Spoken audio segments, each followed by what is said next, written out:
Hello, everyone, and welcome to the 𝘨𝗏 podcast. I am your host, Laura Greiner, and today I have Nora Bello from Kansas State University.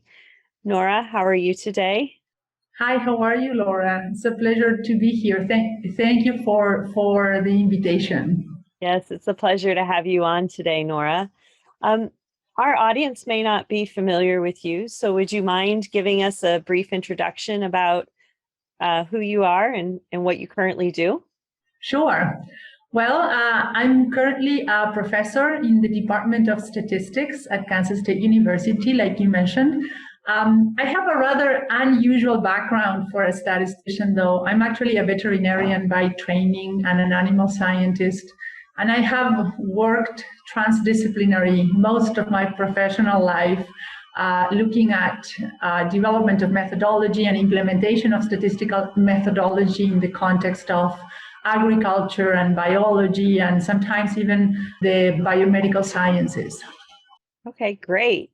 Well, I think this will be a really good conversation today. As you and I were visiting ahead of time, there are a lot of questions that we always have when it comes to livestock research and study design. And so from your experience as a veterinarian and an animal scientist and a statistician, what do you think are some of the biggest mistakes we make when we do animal research? Well, that's a huge question, Laura, right? And it's interesting. I have for my first 10, 12 years in academia, I have kind of developed a collection of some of the most common issues that I have seen in animal research. And a couple of years ago, a colleague of mine and me wrote a paper exactly about this. What are some of the most common mistakes? And we named it Reproducible Research from Noisy Data, Revisiting Key Statistical Principles for the Animal Sciences. The paper is published in Journal of Dairy Science, 2018, I believe it is. It's open access, so anybody can actually access it. This was a joint work with my colleague David Renter from the vet school here at K-State. And we were trying to get to what we saw as the most common issues. Now, to get to the actual question, probably one of the most common problems that I see in animal research has to do with translating the data generation process of any experiment or any study into a statistical model. And this basically has to do with how the statistical model is specified for analysis, how well aligned it is with the process that generated that data, and therefore with the sources of variability in the data, and therefore how well it reflects the architecture that the data has, the correlation patterns, the way that the data was generated and the sources of noise in it. And this has a lot to do with how we specify our model. Common in the animal sciences are models called mixed models or hierarchical models, which have to do with specification of fixed effects and random effects, treatment structures and design structures. How we specify those is one of the most common issues that I see in terms of how well it reflects, again, how the data was generated. I think that's a very good comment. When you think about that, how do you account for some of that variation? So we talk about fixed effects versus random effects. So how do we start to help people set up those designs? Good. So I think you just hit the point of the thread there, Laura. It is important to understand experimental design, how the study was designed. That will usually tell us a lot about how the experiment was laid out and organized. And that will give us a lot of insight into the data generation process. Now, in addition to that, usually what happens is stuff happens as we are conducting the experiment Many times things don't work out exactly like we planned them to be, and we need to adapt on the go. To accommodate this, there are tools available to try to accommodate and understand the data generation process. So you may have heard about ANOVA shells, which are not necessarily ANOVA tables, which of course have all the sums of squares, algebra attached to them, but actually shells that look into basically the thought process that Ronald Fisher had in mind when first thinking about ANOVA, the thought process without the algebra, and tries to separate and identify the elements of the treatment structure, basically the questions that we are asking, the elements of the design structure that have to do with how the experiment is organized and how they come together. So ANOVA shells, they have been proposed from University of Nebraska outside of the ANOVA table, basically.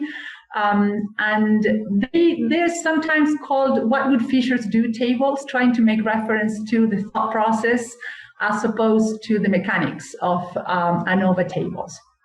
These are tools that I teach in my courses. These are tools that I use on a day-to-day basis on my statistical consulting. I find them to be very, very useful to try to articulate and formalize the data generation process. Mm-hmm. Once you have that down, specifying a model is actually very, very simple. But it's not something, it's not a trial and error thing. You really need to understand how the data was generated in order to have a feel for what a properly specified model needs to be. You mentioned that was at the University of Nebraska. Is there a resource that people can go to find those ANOVA shells? Oh, you bet. Work from one of my colleagues, Walter Straub, at the Department of Statistics from University of Nebraska in Lincoln.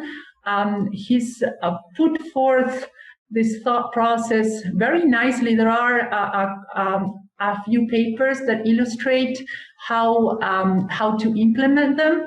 Walt has worked mostly in the plant sciences and agronomy and horticulture. I picked that up and translated it more into animal research. So some of my publications also have some material on how to implement these tools into animal research. I think that's great. Well, hopefully our audience can find those resources and use it. I'll be interested myself in looking at that information and seeing how we can apply that into our statistics as they are today. One of the other things that we tend to have a lot of discussion around with livestock research is this idea of experimental study design versus observational studies, particularly when we start thinking about animal mortality and having to have large numbers to really feel like we have a fair assessment of what's happening in our studies.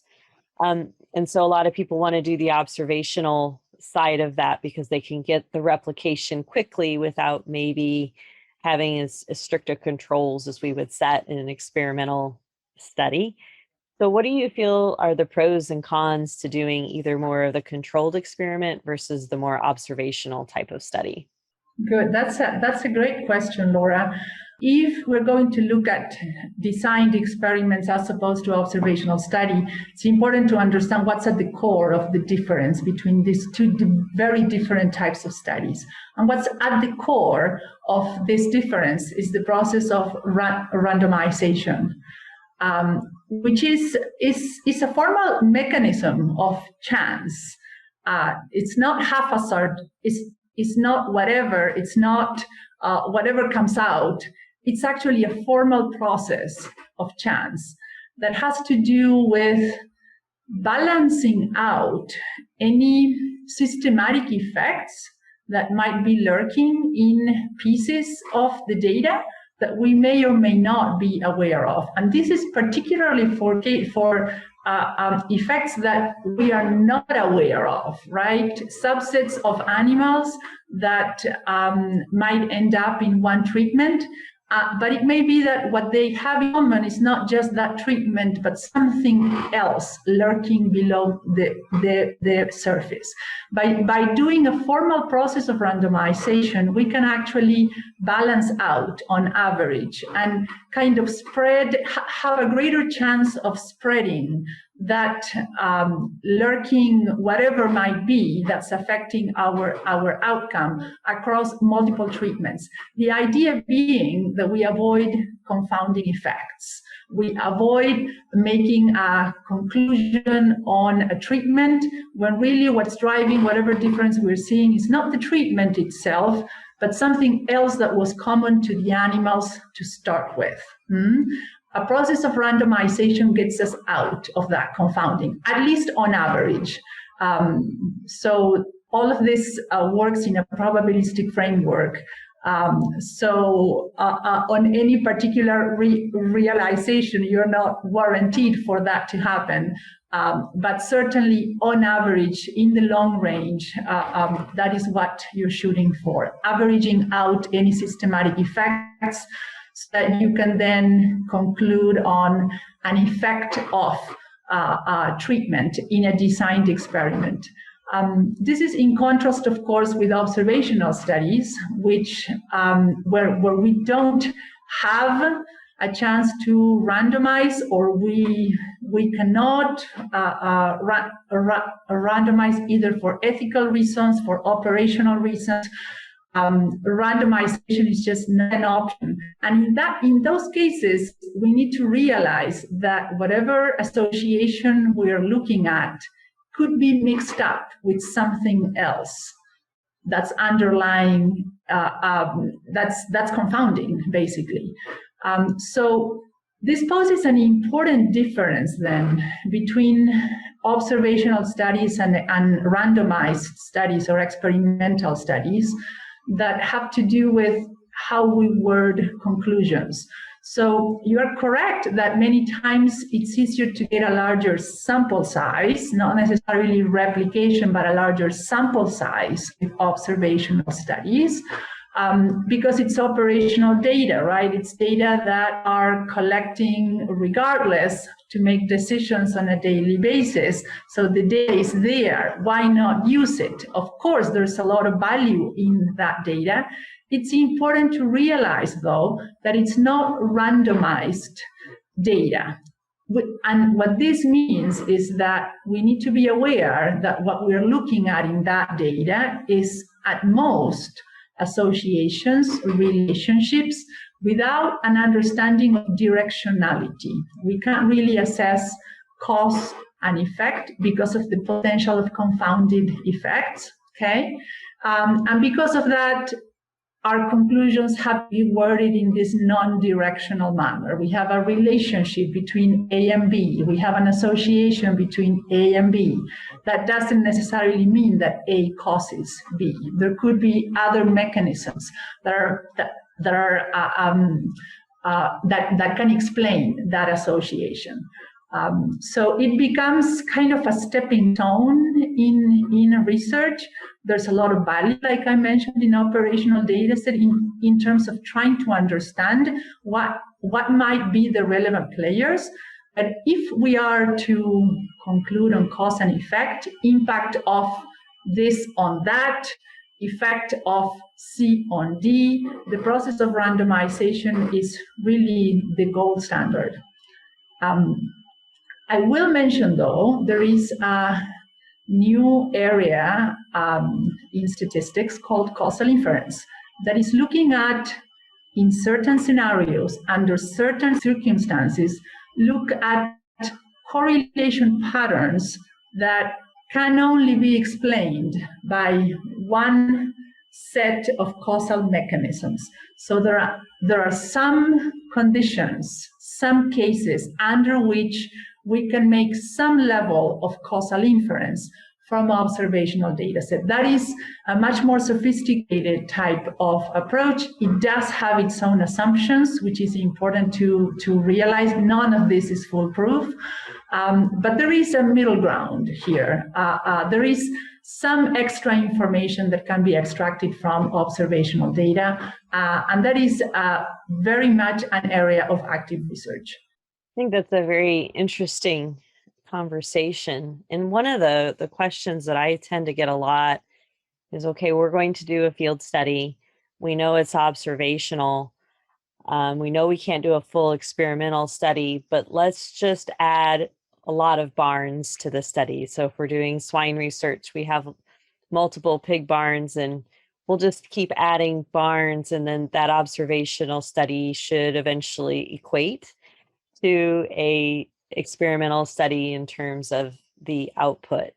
Would you agree to that, or do I understand the randomization and accounting for the variables, but it's still a conversation we hear a lot in the industry is, let's just do these really large observational studies with 20, 30, 40 pig barns, and then try to, of course, publish it because we feel like we've accounted for that randomization factor that we typically would do in an experimental study. Do you agree or disagree with that? Well, this is not really an issue of agreeing or disagreeing. This really has to do with the fact that by increasing the sample size, you cannot really overcome here something that is inherent to the nature of the data. So no, it doesn't matter how many barns, how many farms, how many pigs you have. If the data is observational in nature, you just can never rule out the presence of confounding effects. And this is a case where you just don't know what you don't know. Mm-hmm. And this is why it's an issue of nature of the data as opposed to sample size. Mm-hmm. I think that's a very good point. One of the other questions that we always get, and certainly when I do sow research, we start thinking about blocking. Okay, so we understand that blocking helps account for variation, and we recognize there's variation.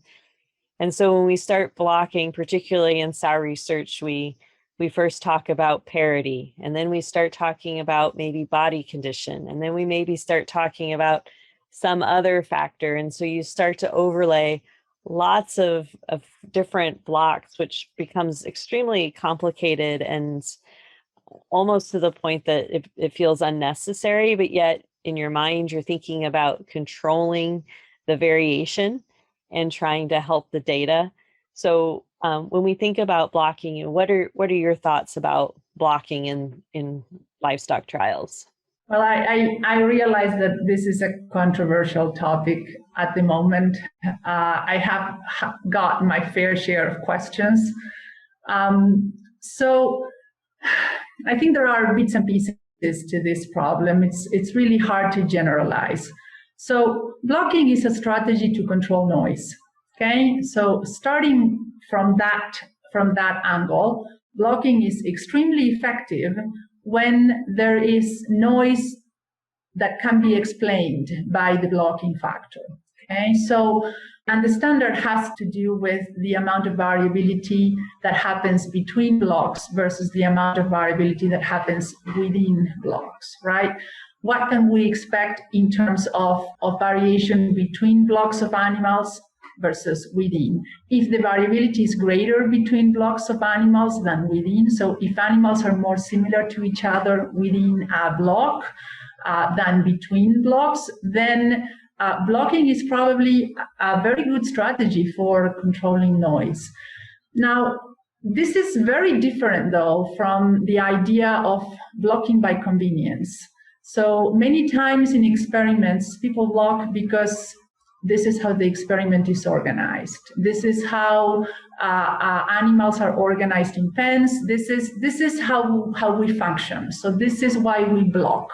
This blocking by convenience is actually more likely than not to be detrimental. Why? Because organizing the logistics of the experiment may or may not have anything to do, more likely than not, does not have anything to do with controlling noise for the response variable that you are working on. And if that's the case, you are introducing into the data generation process a factor that then will be aligned with a parameter in the model that needs to be estimated, that uses up from the data in that estimation process, therefore eats up degrees of freedom and ends up hurting you because it doesn't control the noise that it promised to, meanwhile eating up information, eating up degrees of freedom, okay? So all this to say that there is a range, right? If there is noise to be controlled by blocking, blocking can be extremely effective. If we're blocking just because this is how we are organizing ourselves, chances are it's not going to be a very effective strategy. Actually, it can hurt you. That's one consideration. The next one, and I know this is fairly common to pig trials, Laura, many times we think of blocking in the abstract as a general strategy. And truth is, blocking can be useful for some response variables, but not necessarily for others. And many pig trials are well known for looking at 25, 30 responses in one paper. And blocking as a strategy may be meaningful for some of those responses versus not for others. So the decision as to whether to block or not should probably be driven whatever are the main outcomes of interest in a paper, realizing that the answer may differ for secondary or even third level outcomes in importance. So it's not a yes/no type question, it's more of a priority type question. There are other pieces that go along with this. You can argue that blocking is one strategy to control noise. What other strategies to control noise are there? And we know that, for example, covariate adjustment is another way to control for noise, right? And now we start to bring in another piece of the discussion that has to do with if we're going to adjust for covariates, what type of functional relationship can we expect between the covariate we're adjusting for and the outcome? Is it a linear relationship? Is it a quadratic relationship? Is it a nonlinear type of relationship? All of these are considerations that will affect how well the strategy for controlling noise works. So it's not a black and white type answer. I can tell you, though, that this is a very easy assessment to make. You can actually compute relative efficiency of blocking on any trial for any response variable and use that to decide how you're going to design your next experiment, right? So this is, if you page through any textbook in experimental design, there is an expression for relative efficiency of blocking. And if you're doing nutrition trials or reproductive trials that usually have a pretty defined format, you can assess whether for this type of general question, blocking might be an effective strategy or not. So yes, there are some considerations to discuss, and therefore, and then there's also the use of data from previous trials to try to make a more informed decision for your specific case. And this is where people work together, right? This is where you partner up with a statistician. This is where collaborations happen. So there's a lot in general terms as well as from a specific standpoint. Very good. So the last question I have for you is about randomization. So we've talked about blocking and accounting for variation, and you did talk a little bit about randomization when we were talking about experimental versus observational studies, but can you help us understand why randomization is so important? Can you just go back and revisit that for a minute? Yes, of course, Laura. Well, like I just mentioned, what randomization is going to do for us, and this is again on average, okay, is to try to balance out patterns or effects that are underlying in the data that we might not be aware of and distribute them more or less evenly across treatments, again, on average. Clearly, any randomization, any given randomization could very well end up with an assignment of animals to treatments that is not very balanced, but that's a very small chance in all the possible types of layouts, of permutation layouts that you can end up with for a randomization process. So the idea is that we balance out, that we even out those unknown systematic effects across treatments so that we avoid incorrectly assigning the effect of those systematic factors to the treatments of interest. The idea being here that if the treatment that we are interested in has an effect on the response, we would expect that when we apply that treatment, we would be seeing that increase or that decrease in response, right? But if it just so happens that what we're seeing is not effect of treatment, but a confounded effect of something else, meaning there's something else, another systematic effect that's underlying, then we might apply our treatment again and not get the expected results. So it becomes an issue of reproducibility of research results. It's one of the safeguards, if I should say, randomization as one of the safeguards for enhancing the chances of reproducible research. I think that's a very good point. Many times when I'd be picking up pigs from a litter, of course, just to randomly pick them up to weigh them, taking a litter weight, but in my mind, just going through, I'm just randomly picking them up.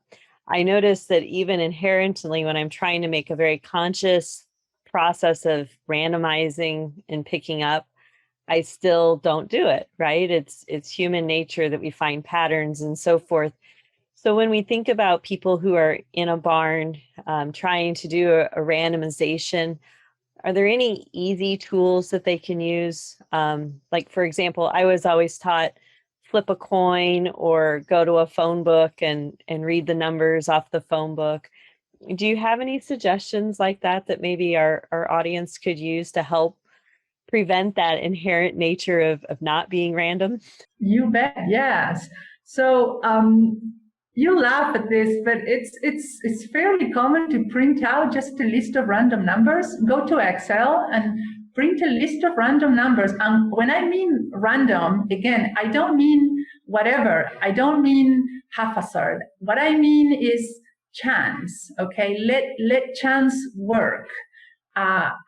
So if you go to Excel and what is it? I think it's the RAND function in Excel that will give you random numbers.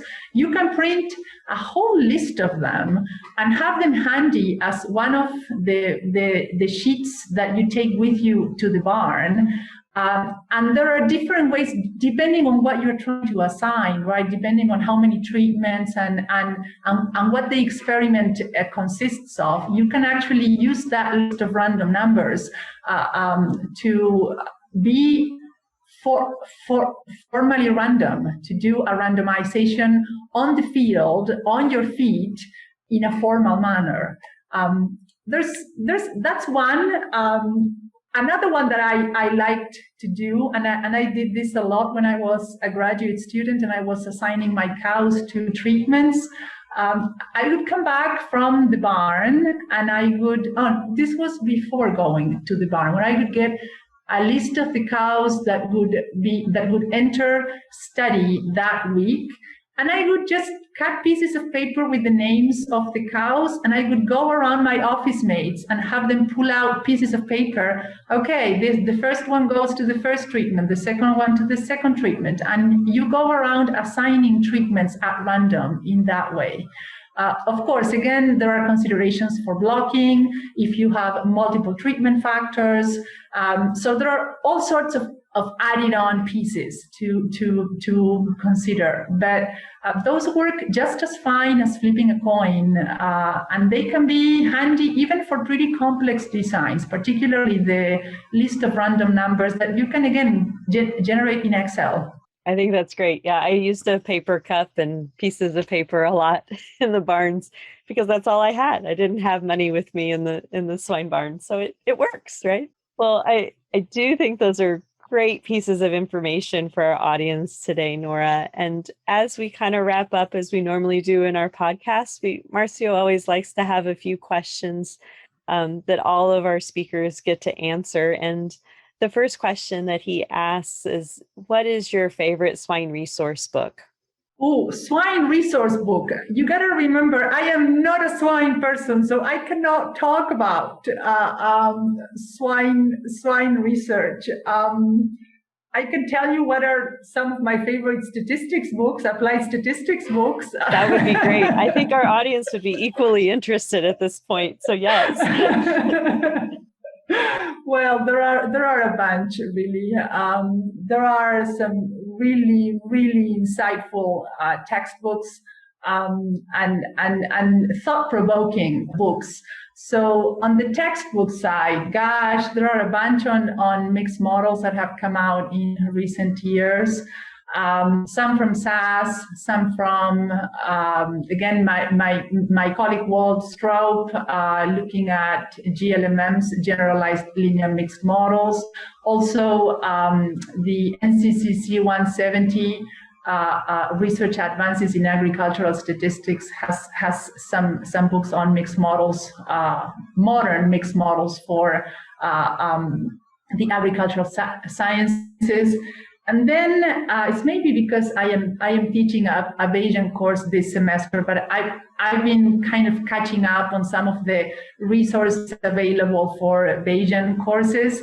And I really like the book by Ron Christensen and Wesley Johnson on Bayesian ideas, very applied, very witty, very creative on how to address problems. I get a lot of ideas from them. The same one from Brian Raish from North Carolina, and even from my colleague at K-State, 𝘨𝘓𝘕, who have just come out with a new textbook on Bayesian statistics.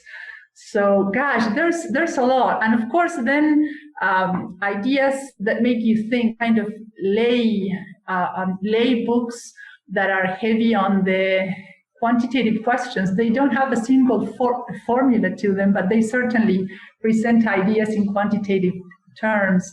The signal and the noise from Nate Silver, and there are quite a few very creative, very, I said, very witty in terms of how they present problems, how they align them with formal thought processes, and how they go about providing an answer. Mm-hmm. Mm-hmm. Very good. I'll have to check out a few of those resources. I don't have them on my shelf yet, so I will definitely take a look.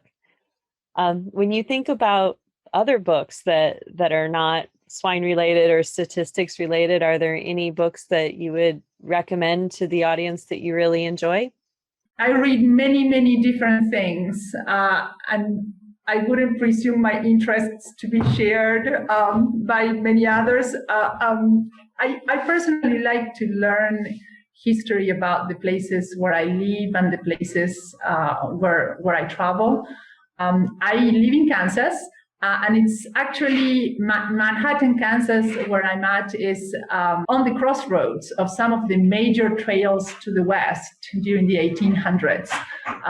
The Oregon Trail, the California Trail, the Santa Fe Trail. So I've done a lot of reading on these trails, the Pioneer Trail, the trade trail that the Santa Fe Trail was. I really like first accounts, people telling the story as it happened to them. I'm really not much into novels. I believe that reality has a way of being much more fantastic than fiction. But those are just my interests, Laura. No, that's very good. I would agree. I've recently been listening to an individual whose life story really could have been a movie or a novel set in a fiction era, and it's so fascinating. So I certainly agree that real life can be just as interesting as any fictional piece of work as well. My last question for you is, when you think about someone who is successful in your profession, what do you think are some key traits that help them become successful? Great, that's a great question. Gosh, what do you call successful, right? What does success come down to? And I can assure you that will look very different for different people. From where I stand, I think what I consider success, standards of excellence, rigorous standards of excellence that are upheld across the board is probably one of the main features of success. Doing things right. It's seldom the easy thing to do. It's I don't know, it's the only way in which I personally can sleep at night. Yeah, standards of excellence, basically shooting for the stars and doing the best that you can. I think it's a key to success. Absolutely. Well, I do appreciate your time today. As we wrap up today, Nora, are there any key takeaway points that you would like our audience to remember from our conversation today? Thank you, Laura.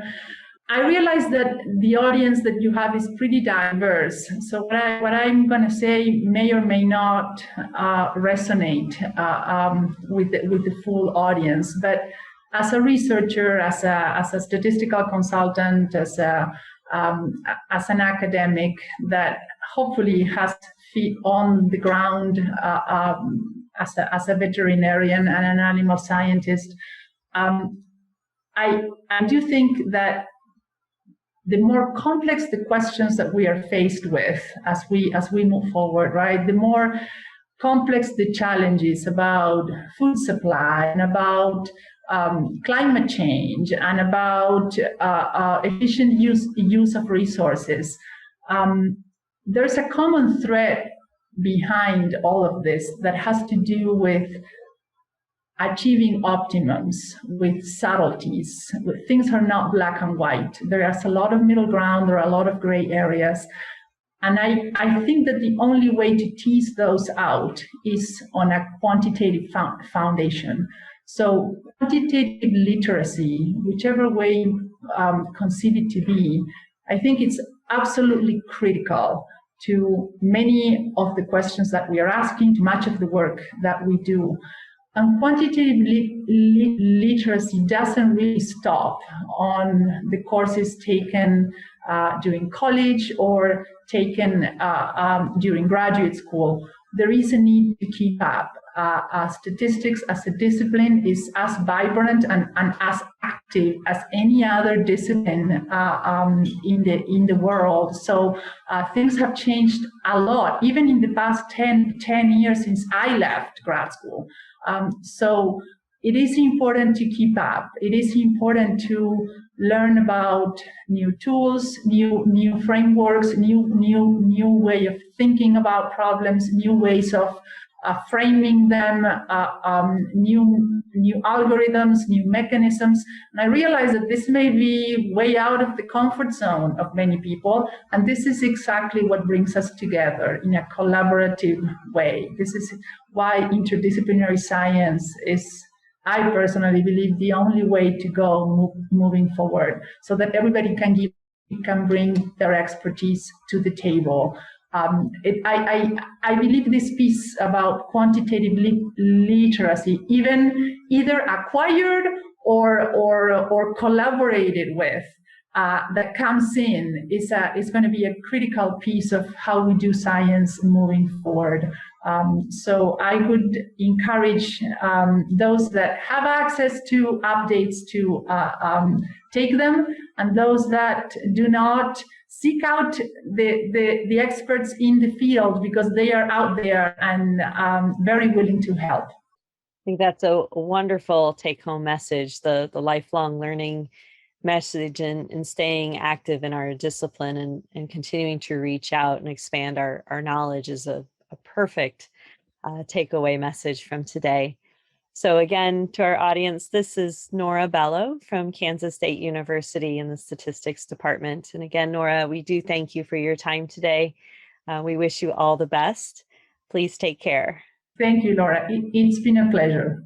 Imagine if, with a few key concepts, you could have the potential to create a massive positive impact by bringing from hundreds of thousands to millions of dollars for swine producers. Join us on this small group and go to the next level of swine nutrition on this 7-week-long elite online training in applied swine nutrition and feeding by myself and my world-class invited speakers. Additionally, you enjoy an exclusive community to exchange ideas. Go now to www.eliteswinenutritionist.com.